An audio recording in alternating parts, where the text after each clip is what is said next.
katakan sesungguhnya Allah amat keras siksaannya. Dalam masuk dalam masalah ini, teman-teman sekalian, juga firman Allah Subhanahu wa taala di ayat yang selanjutnya diangkat oleh penulis surah An-Nisa ayat 85.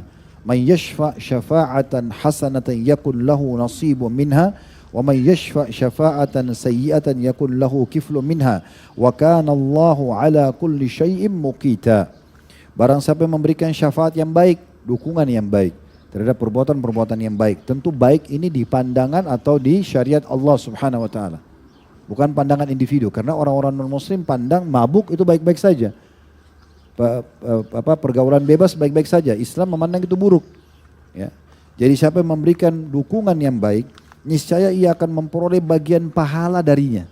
Tadi tunjukkan masjid, tunjukkan mayat yatim, apalah ada orang minta nasihat, kita selalu masuk dalam alam itu, maka kita akan panen pahala bersama dia. Dan barang siapa yang memberikan dukungan yang buruk, niscaya ia akan memikul bagian dosa darinya.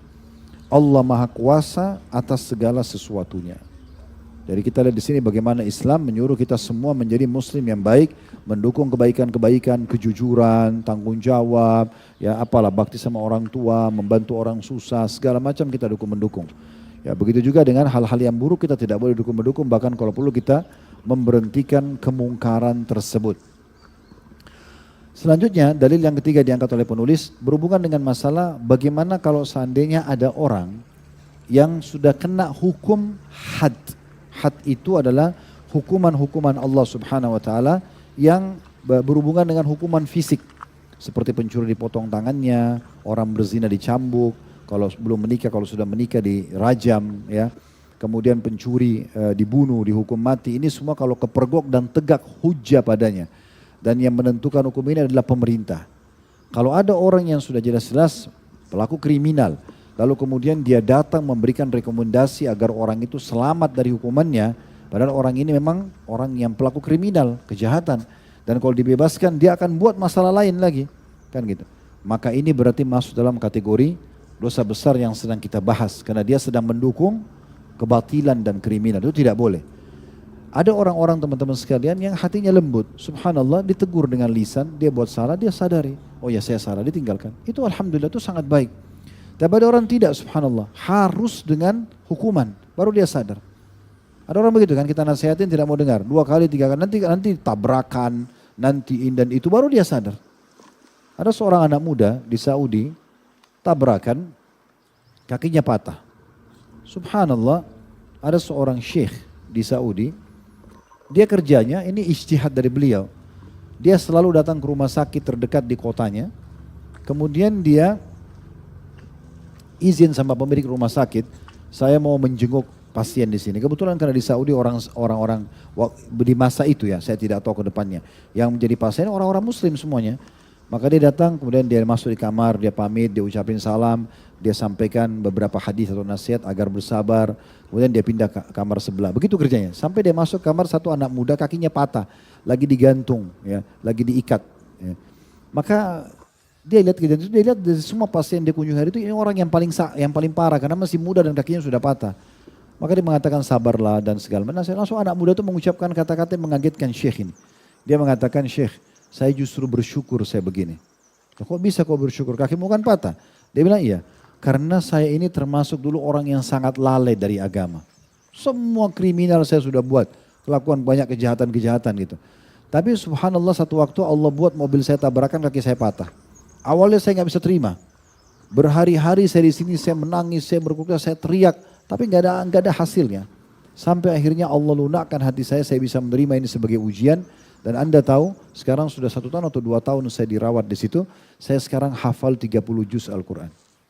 Kalau saya tidak ditabrak begini, mungkin saya tidak hafal dulu. Saya jauh dari agama. Justru ujian ini membuat saya sadar. Ada orang subhanallah nanti ujian datang baru dia mau sadar. Ada orang hatinya lunak. Sedikit diingatkan, akhi jangan begini, ukhti jangan begini, dia sadar. Ada orang tidak. Terus nanti datang hukuman baru dia mau sadar.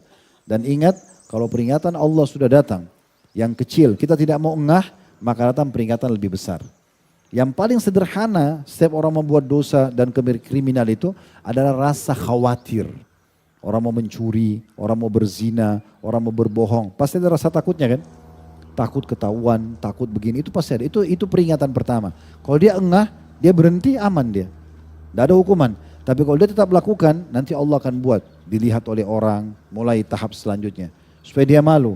Gak mau juga, nanti kepergok. Gak mau juga dipermalukan di media. Nanti ada yang sampai gempa, runtuh hotel tersebut, na'udzubillah terbongkar dalam kondisi telanjang dan berzina. Kan seperti itu. Itu baru di dunia, belum di akhirat. Maka peringatan terus datang, harus hati-hati. Ya, jadi kita harus hati-hati. Nah, dalam hadis yang diangkat oleh beliau, hadis Ibnu Umar radhiyallahu anhuma, ini masih di halaman 116 sampai 117. Yang berbunyi, man halat syafa'atuhu duna haddin min hududillah faqad daddallaha fi amri. Wa man khasama fi batilin wa huwa ya'lamu annahu batil wa man khasama billahi hatta yanzi'a anhu. Wa man qala fi mu'minin ma laysa fihi habisa biridghatil khabal hatta yakhruja mimma qal. Terjemahannya, barang siapa yang dengan syafaatnya, dukungannya, menghalangi salah satu hukum hadnya Allah. Tadi saya bilang hukum had itu hukuman yang pelanggaran yang ada hukuman fisiknya. Pencuri dipotong tangannya, orang berzina dicambuk atau dirajam, itu kan namanya had dalam Islam ya. Sudah kepergok, ketangkap, tegak padanya hujah memang dia pelakunya, lalu kemudian harus dihukum dengan hukum Allah, lalu ditolong gitu. Ya, ditolong, diberhentikan. Nah itu barang siapa yang dengan syafaatnya menghalangi salah satu hukum had Allah, sungguh dia telah menantang Allah dengan perintahnya. Maksudnya Allah, dia harus siap Allah akan menghukum dia. Kenapa dia coba menolong orang ini yang harusnya memang hukuman Allah tegak padanya. Barang siapa, ini poin nanti akan jadi titik berat bahasan kita ya. Masih ada beberapa judul, ada 3 judul malam ini kita satukan dalam bahasan kita insya Allah. Ini judul yang pertama, nanti kita akan mundur di halaman 115 dan kita akan maju nanti di halaman 118 karena ini connect dalil yang digunakan gitu ya. Kita masuk ke lanjutan hadis, tapi ini bukan menjadi bahasan inti kita. Yang bahasan tadi yang potongan pertama nanti kita akan jelaskan lagi. Barang siapa yang mendebat seseorang dengan kebatilan, padahal dia mengetahui bahwa hal itu adalah batil. Jadi ada orang, dia tahu nih, dia salah. Orang lain benar, tapi dia terus berdebat, membenarkan sikapnya, maka dia terus menerus berada dalam kemurkaan Allah sampai dia berhenti darinya. Dia tahu batil, tapi tetap dia dipertahankan. Ini dosa besar, nggak boleh. Antum kalau salah ngaku salah, selesai. Kan kita perbaiki, istighfar kan selesai. Tapi kalau ngotot ini bahaya. Di sini dikatakan akan terus menerus berada dalam kemurkaan Allah sampai berhenti darinya. Kemudian yang ketiga potongannya hadis, barang siapa yang mengatakan pada seorang mukmin perkara yang tidak ada padanya. Jadi misalnya dia fitnah, si fulan begini, si fulan begitu, tujuannya untuk mencelakakan orang itu. Tapi tidak ada padanya. Maka kata Nabi SAW, maka dia akan ditahan dalam ar-radghal khabal atau lumpur yang bercampur dengan perasan kotoran penduduk neraka. Atau tinatul khabal dalam bahasa lain ya. Jadi itu na'udzubillah ahli neraka itu dalam banyak hadis disebutkan mereka kan disiksa dan dalam kondisi disiksa itu darahnya keluar, nanahnya keluar, kotorannya keluar, itu semua menumpuk dan dibiarkan oleh Allah SWT. Itu dijadikan sebagai makanan mereka lagi. Na'udzubillah, itu parah sekali neraka itu ya. Jadi jangan dianggap remeh. Itu bukan sekedar tempat siksaan biasa. Mungkin orang kalau digebukin di penjara, kepalanya bocor berdarah, diobatin, ada dokternya. Ya, dibersihkan darahnya. Di neraka tidak begitu. Ditumpukin, dibiarin tuh nanah dan darah, dijadikan makanan dan minumannya, gitu kan. Nah, salah satunya adalah orang-orang yang suka menuduh orang lain, apalagi orang beriman, sehingga terfitnahlah orang tersebut padahal dia tidak melakukannya. Maka dia akan terus ya, akan berada dalam lumpur yang bercampur dengan perasan kotoran penduduk neraka itu sampai dia keluar dari apa yang dia katakan. Dalam kurung bertaubat dan minta penghalalan dari orang yang dibicarakan. Jadi kalau ada masalah sama orang siapapun teman-teman sekalian, maka selesaikan di dunia ini. Selesaikan. Tidak ada ruginya minta maaf. Maafin saya, selesai. Gak usah, mau tebal muka pun tidak apa-apa daripada di akhirat. Akhirat gak bisa negosiasi.